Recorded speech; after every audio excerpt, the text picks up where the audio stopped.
Hi, അസ്സലാമു അലൈക്കും. ഇന്ന് ഞാൻ നല്ലൊരു നാരങ്ങ അച്ചാറാണ് ഉണ്ടാക്കുന്നത്.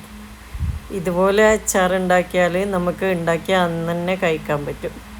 നമ്മൾ സാധാരണ നാരങ്ങ അച്ചാർ ഉണ്ടാക്കുമ്പോൾ കുറേ ദിവസം ഒരു കുപ്പിയിലിട്ട് കെട്ടി വെച്ചിട്ടെല്ലാം വെയിറ്റ് ചെയ്യേണ്ടി വരും. പക്ഷേ ഈ അച്ചാർ ഇതുപോലെ ഉണ്ടാക്കി നോക്കിയാൽ നമുക്ക് അന്ന് തന്നെ കഴിക്കാൻ പറ്റും. അതുപോലെ ഞാൻ ഉണ്ടാക്കുന്നത്.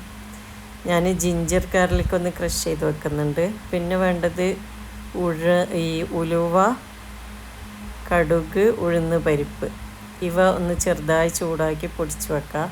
നന്നായിട്ട് പൊടിയണം. പിന്നെ ഒരു പാത്രത്തിൽ കാശ്മീരി ചില്ലി പൗഡർ, വിനാഗിരി ഒഴിച്ച് ഒന്ന് മിക്സ് ചെയ്ത് വെക്കുക. ഉപ്പിട്ട് കൊടുക്കുക. നന്നായി മിക്സ് ചെയ്യുക.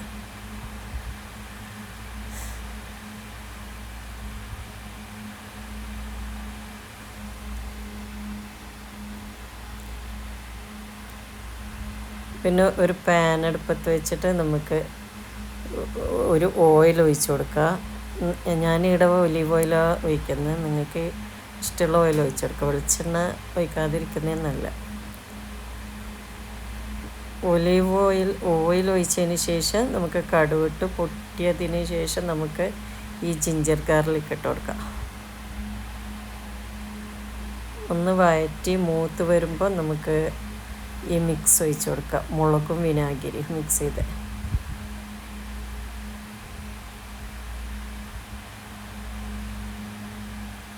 ഈ വിനാഗിരിക്ക് പകരം നമുക്ക് വെള്ളം തിളപ്പിച്ചിട്ട് കല്ലുപ്പിട്ട് തണുപ്പിച്ചതിന് ശേഷം അത് യൂസ് ചെയ്യാം കേട്ടോ. അന്നേരം വിനാഗിരി ഇത്ര വേണ്ട. ഈ നാരങ്ങ ഉണ്ടല്ലോ, ഞാൻ കല്ലുപ്പിട്ട് തിളപ്പിച്ച വെള്ളത്തിൽ ഫ്ലെയിം ഓഫ് ചെയ്തതിന് ശേഷം ഈ നാരങ്ങ ഇട്ട് ഒരു 10-20 മിനിറ്റ് അടച്ചു വെച്ചതിന് ശേഷം കട്ട് ചെയ്തതാണ്. അതുകൊണ്ടാണ് നമുക്ക് ഉണ്ടാക്കി അന്ന് തന്നെ യൂസ് ചെയ്യാൻ പറ്റുന്നത്. ഒരു ജസ്റ്റ് വെന്ത നാരങ്ങായതുകൊണ്ട്.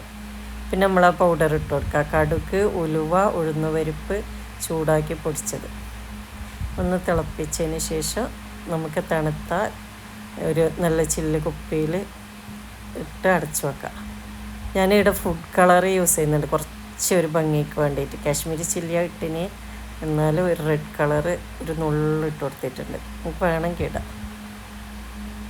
നമ്മൾ അച്ചാറിട റെഡിയായി.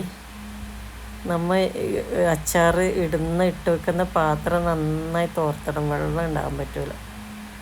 വെള്ളം ഉണ്ടാകുമ്പോൾ ഈ അച്ചാർ പെട്ടെന്ന് പൂപ്പിൽ വരുന്നത് കേട്ടോ. ഇത് ഫ്രിഡ്ജിലൊന്നും വെക്കാതെ തന്നെ നമുക്ക് പുറത്ത് കുറേ നാൾ യൂസ് ചെയ്യാൻ പറ്റും. പുറത്ത് വെച്ചിട്ട് തന്നെ അതിൻ്റെ മൂടിയും ഭരണയും എല്ലാം നന്നായി തുടച്ച് വൃത്തിയാക്കണം. അതുപോലെ തന്നെ വെള്ളമില്ല സ്പൂണോട് എടുക്കാനും പാടില്ല. അപ്പം നമ്മൾ അച്ചാർ കേടായിപ്പോയി. നമ്മൾ അച്ചാർ റെഡിയായി. നിങ്ങൾക്കെല്ലാവർക്കും ഈ വീഡിയോ ഇഷ്ടപ്പെട്ടെന്ന് കരുതുന്നു. ഇഷ്ടപ്പെട്ടാൽ ഒന്ന് ലൈക്ക് ചെയ്യാനും നിങ്ങളുടെ അഭിപ്രായം, നിങ്ങൾ എൻ്റെ ചാനൽ ഇതുവരെ സബ്സ്ക്രൈബ് ചെയ്തിട്ടില്ലേ ഒന്ന് സബ്സ്ക്രൈബ് ചെയ്യണം പ്ലീസ്. Thank you.